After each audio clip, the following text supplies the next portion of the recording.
Welcome to the lecture on spectroscopy. In this lecture, we will see some basic concepts of spectroscopy.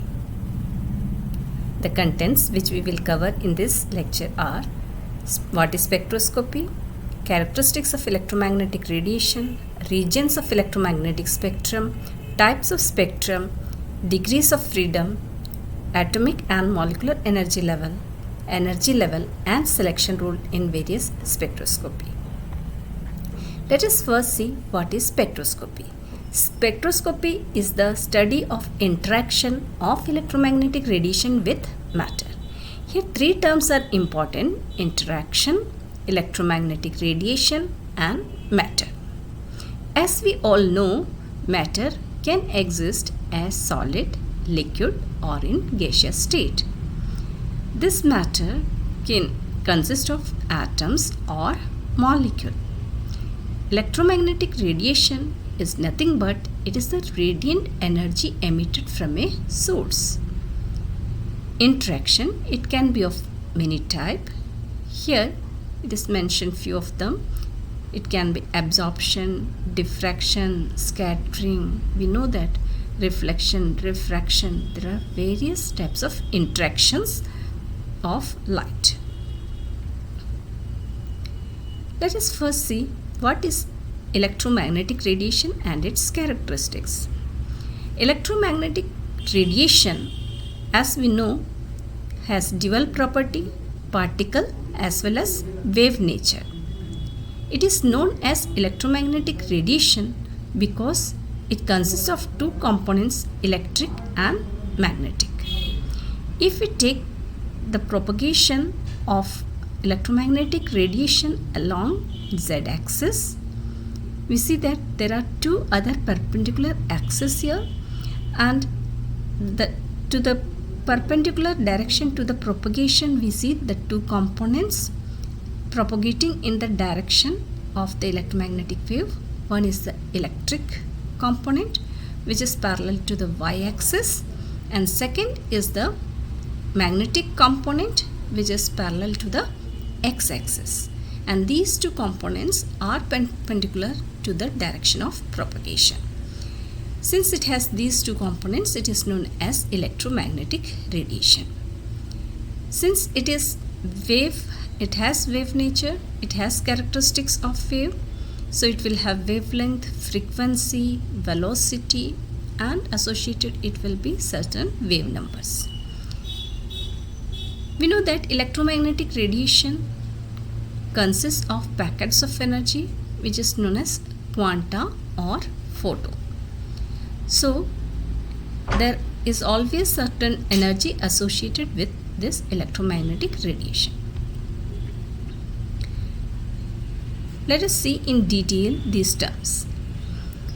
Wavelength, it is represented by lambda, and it is the distance between two crest or two trough.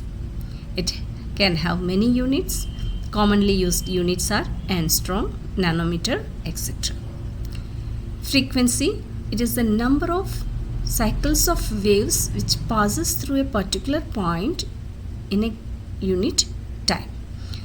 So the unit is cycle per second, or there are other units like hertz, kilohertz, megahertz, etc.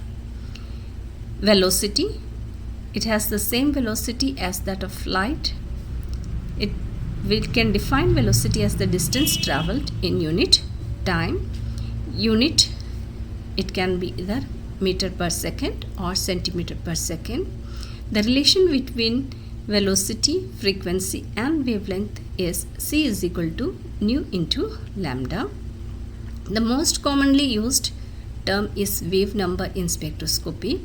It is nothing but the number of waves in 1 centimeter length of the wave, or it can be defined as the reciprocal of wavelength. Its unit is taken as always centimeter inverse. It is given by nu bar equal to 1 by lambda. Now the energy possessed by a quanta or photon is equal to h nu. So E is equal to h nu. nu can be written as c upon lambda. So this can be written as E is equal to hc upon lambda, and we know that 1 by lambda is wave number nu bar. So this E can be represented as E is equal to hc nu bar. Energy has unit like joule, calorie, electron volt, etc. Now let us see what are the types of spectrum. There are various types of classification of spectrum. Firstly, if we take the target with which the electromagnetic radiation bombards, we can classify it into atomic when it strikes the atom, and when it is molecule, we call it as molecular spectra. On the basis of the appearance of the spectrum, it can be continuous, line, or band. Line spectra is also known as atomic spectra, and band spectra is also known as molecular spectra. And based on interaction, spectra can be of two types, absorption and emission. So let us see what is continuous spectra. In continuous spectra, we will have all the range of wavelength of frequency. Okay, and in case of line spectra, we will have separated lines. And in case of band spectra, we will see that initially there are separated lines, but it becomes so close, and the lines are so close that they appear to be band spectra. This line spectra is characteristic of atoms, and it is also known as atomic spectra. And band spectra, it is characteristic of molecules, hence it can be also known as molecular spectra. Now we will see why we get line spectra in atoms, and in molecules we get band spectra later on. Now let's see what is absorption and emission spectra. This is ground state and this is excited state. Now if atom or molecule in the ground state, and if it absorbs energy, it goes to the excited state. And if we take spectra, in this case we will get absorption spectra. And if the molecule or the atom is in the excited state, and when it returns to the ground state, an energy of delta E is equal to h nu will be emitted, and the spectra will be known as emission spectra. In both the cases, whether it is emission or absorption, the energy absorbed or emitted will be equal to delta E is equal to h nu. Now let us see what is electromagnetic spectrum and what are the various regions of electromagnetic spectrum. Electromagnetic spectra is nothing but it is the arrangement of electromagnetic radiation in the order of increasing wavelength or in the order of decreasing frequency. This arrangement is known as electromagnetic spectra. Here in this figure we can see the frequency is decreasing. Okay, that means energy will also go in this direction, and wavelength we see that it goes on increasing. So the highest wavelength radiation is X-ray, and the shortest one is gamma ray, and the electromagnetic radiation which has long wavelength is the radio waves. So we can separate, or we can label these regions as X-ray, gamma ray, X-ray, UV, visible, IR, microwave, and radio waves. We see that the wavelength goes on increasing from gamma ray to radio waves, and frequency it goes on decreasing. So here it is low energy, and this is the high energy radiation. Now let us see the various transitions and the types of spectra obtained. If we take the case of X-ray, it is highly energetic and it has the capacity to transit the electrons from the inner shell of atoms. That is why it is used for determining structure of various crystals, etc. Now coming to the less energetic UV and visible as compared to X-ray. In this case, it cannot transition. Here transition of electron from inner shell cannot take place, but If matter absorbs energy of UV or visible range, the electrons from the outer shell can go to the next excited state. In IR spectra, the energy is still low, so here no electron cannot be transitioned, no transition of electron takes place, but it can create vibration in molecule. As we go lower, we get microwaves. The microwaves, it doesn't have the energy even for vibrating the molecule. Here, if microwave radiation is absorbed, the molecule can only rotate. If we go further down in radio wave region, we will see that it can neither excite the electron, vibrate or rotate. Only the spin can reverse of proton and electron. So the various types of spectra obtained here is, in UV visible region we get the electronic spectra, because here the electron from the ground state or the lowest occupied level can go to the highest unoccupied level. In case of IR radiation absorption, we get IR spectra, or it is known as vibrational rotational spectra. Microwave region we get rotational or microwave spectra, and in radio wave region we get NMR, and NMR means nuclear magnetic resonance spectra, and electron spin resonance spectra. Now coming to the various modes and modes of motion and degree of freedom. If a molecule consists of n atoms, then the total degree of freedom for that molecule is given by 3 into n.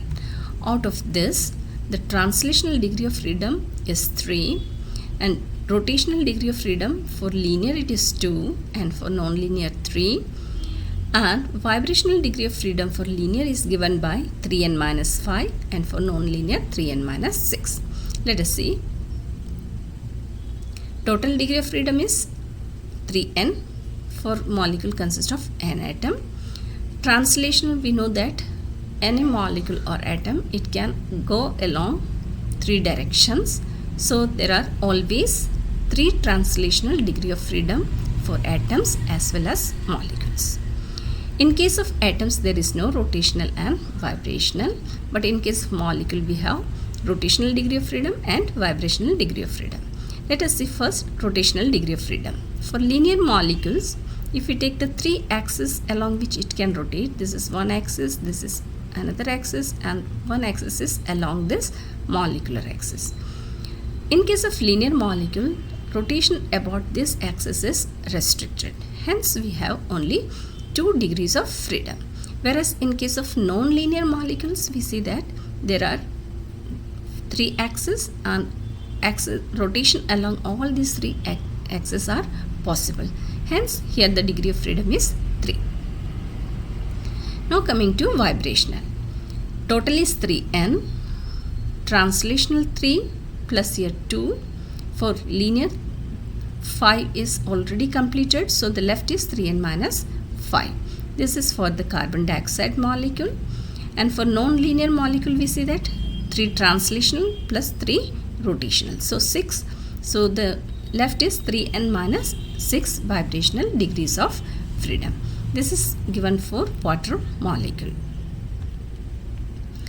Now let us see what are the various modes of vibration due to we get IR bands. In case of linear, we have seen 3n minus 5, and non-linear 3n minus 6. So what are these vibrational modes? Modes of vibration can be of 2 types, stretching and bending. Stretching can again be of 2 types, symmetric and asymmetric. This is symmetric. Both the bonds are stretching in the same direction, and here one is expanding, other is contracting. Bending are of 4 types, scissoring, rocking, whacking and twisting. Scissoring, when it has a movement like scissor, one atom moves here and one.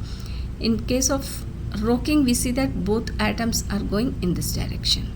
In case of wagging and twisting, it is in plane and out of plane. Here both will go above the plane or below the plane at the same time. Here one goes above the plane, other goes down the plane. Difference between stretching and bending is, in stretching the length of the bond changes, and in bending the bond angle changes. So any of these stretching or bending vibrations can give bands in IR region. Now let us see the molecular energy. Molecular energy results from these modes of motion: translational, rotational and vibrational. In addition, we have seen that electronic transition are also possible. So the total energy of a molecule is given by E is equal to E translational plus rotational plus vibrational plus electronic. Now, according to Born-Oppenheimer approximation, the atomic nuclei in a molecule, it is heavier in comparison to electron. Nucleus are heavier than electron in a molecule. So we can separate the nuclear motion and electron motion of electron. Compared to the electronic motion, the motion of nucleus is very negligible and we can neglect its contribution. We see that apart from translational, rest all have definite values and energy gaps, and they are known to be quantized. Translation is non-quantized, and the difference between the energy level of translation in case of molecule is very less. So according to Born-Oppenheimer approximation, we can take the energy of the molecule approximately as sum of rotational, vibrational and electronic contribution. Now let us see what is the difference between the energy levels of atoms and molecules. In atoms, we see that there are only electronic energy levels. So if an atom gets excited from this level to this level, or in case of absorption, and in emission it will come back, we will get a single line corresponding to each transition. Whereas in molecules, we see that the energy levels are not that simple. We see that this lower one is electronic energy level. The electronic energy levels are given in red color. This is the entire ground electronic energy level. This is the excited electronic energy level, and between each electronic energy level, we see that first there is these blue lines. These are vibrational energy levels, and the vibrational energy levels, they are having less gap in comparison to the electronic energy level. And between these blue energy levels, which are vibrational energy levels, there are closely spaced more energy levels. These are known as rotational energy levels. We see that the electronic energy levels, they are quantized. Vibrational energy level, they are quantized and given by the vibrational quantum number. This is the lowest vibrational energy level. Then next V is equal to 1, then V is equal to 2 and so on. And between these vibrational, we have rotational energy level. They are also quantized and they are represented by capital J, which can have values 0, 1, 2, 3, etc. There it is rotational quantum number and small v is vibrational quantum number. So in case of molecule, whenever there is electronic transition, along with change in electronic energy, there will be change in vibrational and rotational. Hence we get band spectra in case of molecules. Now coming to the various energy levels and their degeneracy. If we solve Schrodinger wave equation for these systems, then we see that for translational we get E is equal to n square h square upon 8 ml x square, where n is quantum number, h Planck's constant, m mass and L length of the box. Now for rotational we have j plus 1 h square upon 8 pi square I, where j is the rotational quantum number, I is moment of inertia and h is Planck's constant. I is equal to mu r square, where mu is reduced mass and r is the bond length. Now this j rotational quantum number can have value 0, 1, 2, 3, etc. The degeneracy is also given, Gr is equal to 2J plus 1. In case of vibrational energy, we have EV is equal to V plus half h nu, where V is vibrational quantum number which has values 0, 1, 2, 3, etc. In case of translational and vibrational, the degeneracy is 1. Electronic energy level, it can be given by the difference between the two energy levels, which is equal to h nu. We can represent it in terms of wave number hc nu bar, and the degeneracy is given by 2J plus 1, where J is the resultant angular momentum quantum number. Now let us see what is the selection rule for various spectra. In case of rotational spectra, we see that there are two rules. One is Gross and specific. Gross selection, according to Gross selection rule, the molecules must possess permanent dipole moment to give a rotational spectra. And the specific selection rule is whenever there is transition between two energy levels, the allowed transition is only between delta J is equal to plus minus 1. That means from J is equal to 0, it can go to J is equal to 1, from 1 to 2, 2 to 3, and so on. It can not go from J is equal to 0 to 2. Examples: those which possess permanent dipole moment are known as microwave active.